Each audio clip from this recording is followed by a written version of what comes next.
The Nord Stream pipeline is out, and it's definitely sabotage, but who did it? Good morning, ladies and gentlemen. This is another declaration of truth from your host, Terry A. Hurlbut. On or about Monday, September 26, pressures in the Nord Stream pipeline under the Baltic Sea dropped to zero, or nearly so. As of the evening of September 27th, we know why.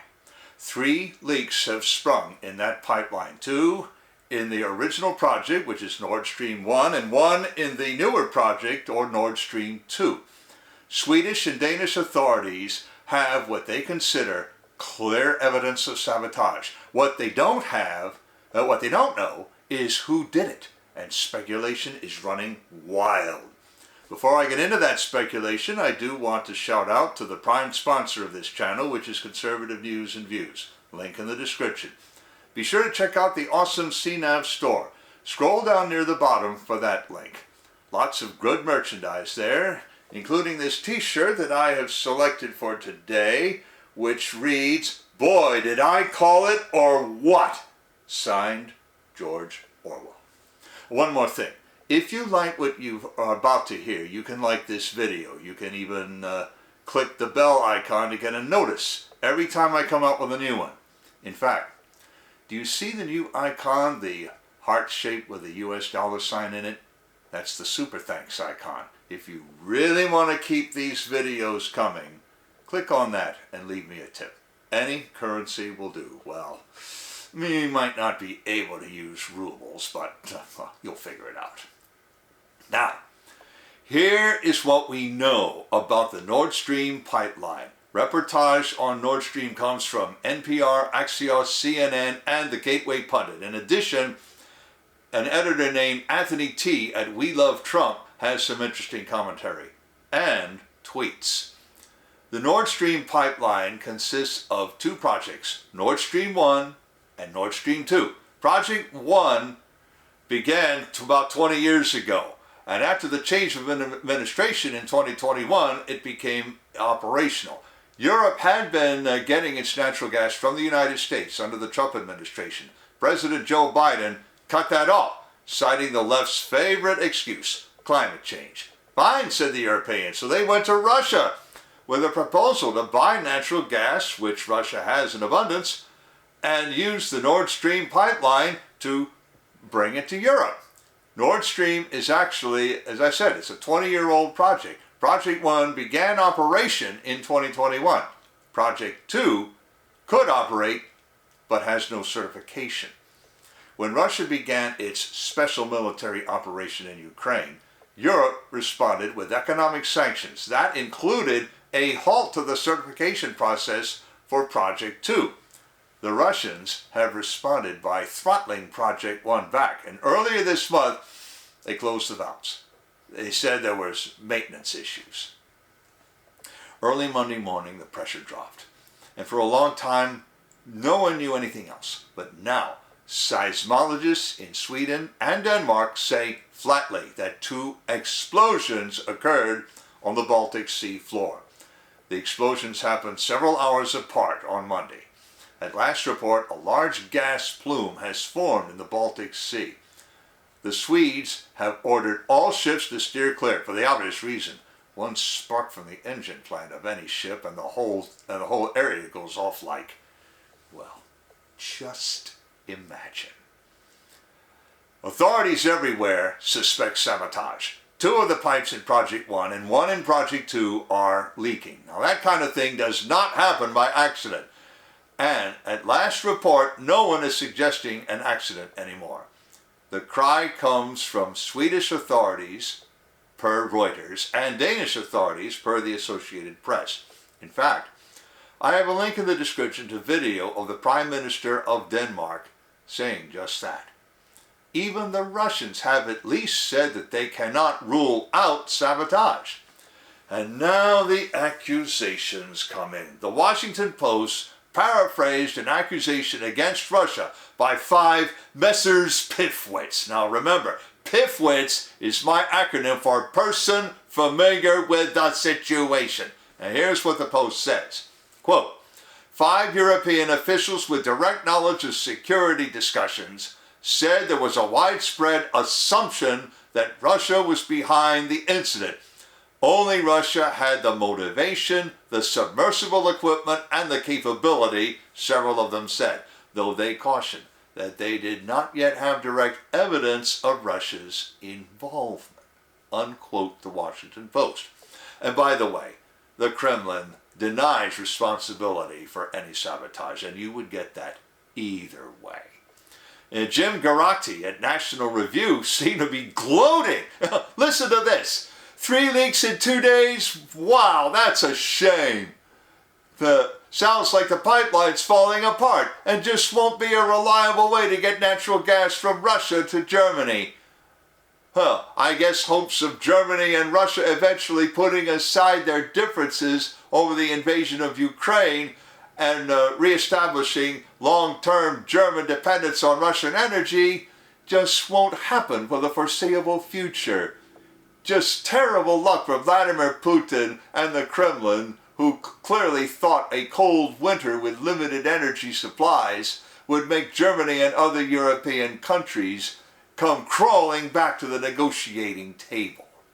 And then he goes on to say, well, that's from Jim Garrity. That's what he says. And yet, almost from the beginning, the Twitterverse accused another party, the United States itself. But before I open that can of worms, I want to shout out to a sponsor who can really help you through the economic storms to come. That sponsor is oursilverlines.com. Do you feel like you're working harder for your money just to get by? You are not alone.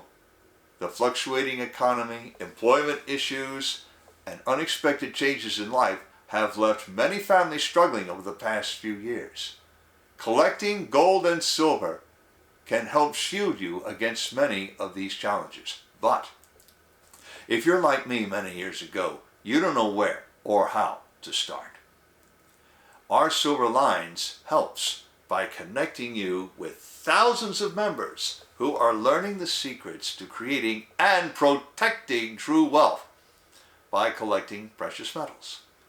Now, maybe you just want to collect rare and unique coins, or you're an entrepreneur. You're looking for business opportunities. This company provides many. Either way, they can help you learn to live an exceptional life. Visit oursilverlines.com to learn how you can build a legacy for your future.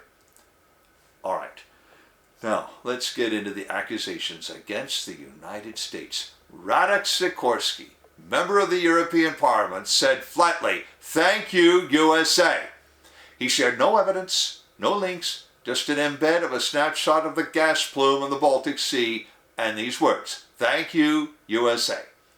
He went on in subsequent tweets to make light of the loss of Nord Stream, saying, and I quote, "There's no shortage of pipeline capacity for taking gas from Russia to Western Europe, including Germany," unquote Radek Sikorski, who then suggested that Nord Stream had already been a controversial project and he seemed to shed no tears over its loss. I have links in the description to 3 tweets in all that he left saying everything I just said. And I have more. A Polish user tweeted a picture of Vladimir Putin in the cockpit of a tiny submarine. That, of course, was to accuse Russia. Immediately, another user pointed out the obvious. Why should Russia bomb its own pipeline when all they need do is close the valves, which they've already done? I have links to the description to both their tweets. Tucker Carlson flatly accused the United States government of planting those bombs. Gateway Pundit put out a video clip of him saying that on their channel. And I have a link in the description to that video. And he's not the only one. Other Twitter users remembered President Biden on February 7th specifically saying, and I quote, "If Russia invades, then there will be no longer a Nord Stream 2. We will bring an end to it," unquote President Biden. An interviewer asked him how, and Biden reiterated what he said. Now, I have a link in the description to a tweet from user Billboard Hacker embedding that video, the whole interview. And there's more. Ambassador Victoria Nuland has said something similar in January 27th. Again, I have a link in the description. Another user cited a YouTube video, again, link in the description, of Condi Rice saying in 2014 that the USA had always had a plan to make Europe dependent on the USA, not Russia, for energy. So, who did blow up the Nord Stream pipeline? Nobody knows for sure. But maybe Congress, meaning the next Congress, after midterms, should investigate. Somebody blew up the Nord Stream pipeline, all right. Nothing else could have caused those explosions. Nor could the pipes have failed on their own. They were too strong for that. Sorry, Jim Garati, but the project didn't just fall apart. Now, whoever did this wanted to take it out of the equation. As others have pointed out, why would the Russians do it if they could simply close the valves? Those Messrs. Pivwits, those 5 European officials with direct knowledge of security discussions, let me tell you something, they're talking through their hats. About the only accurate thing they said was that Russia has the best submersible equipment and capability. They are, without a doubt, the best submersible shipwrights in the world. Their submarines, especially their Aquila or Shark class of fast attack boats, can dive deeper, longer than any other submarine in any other navy in the world. Which also means they are best able to repair the pipeline if they think it's worth the trouble. The Washington Post doesn't seem to think so. They indicated that the project has ended in irreparable failure. Well, that leaves us with the statements by President Biden and Ambassadors Rice and Nuland to show motive. But what has anyone gained by this act? No one has shown that the gas cutoff has hurt anybody but the Europeans. They are now trying to make up the shortfall in other ways. That must now include rethinking their abandonment of coal and nuclear energy in the name of the environment. Does Russia really lose by losing a market for natural gas? Vladimir Putin wants to make Russia a civilizational state. That means self-sufficiency. Economic sanctions assume a benefit from free trade and the perception of that benefit on all sides. The Russians perceive no benefit, but rather a complication that they can do without. The destruction of the Nord Stream pipelines 1 and 2 now mean that the Russians couldn't reopen the valves even if they wanted to. And that's the rub. If they wanted to. Does Biden have a motive? Actually, we should ask, does whoever writes his script have a motive? They were threatening an end to the project last winter, don't forget. And they simply didn't say how. Is this it? But why? Maybe for the darkest motive of all, and the one most difficult to counter. Spite.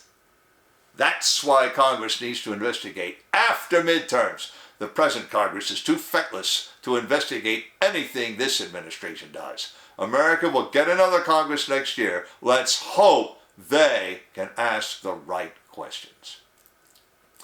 Link in the description of the article to the video of the Prime Minister of Denmark calling it sabotage, to Radek Sikorski's thread and the replies to it, to Tucker Carlson's charge, to tweets showing President Biden and Ambassador Nuland actually threatening an end to the project without saying how they were going to do it, to Condi Rice's statement back in 2014, and to conservative news and views.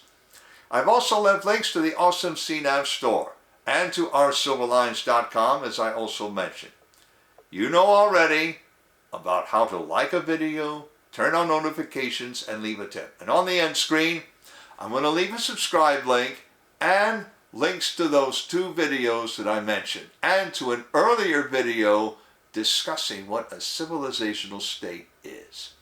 This is Terry A. Hurlbut delivering another declaration of truth and reminding you to let the truth set you free.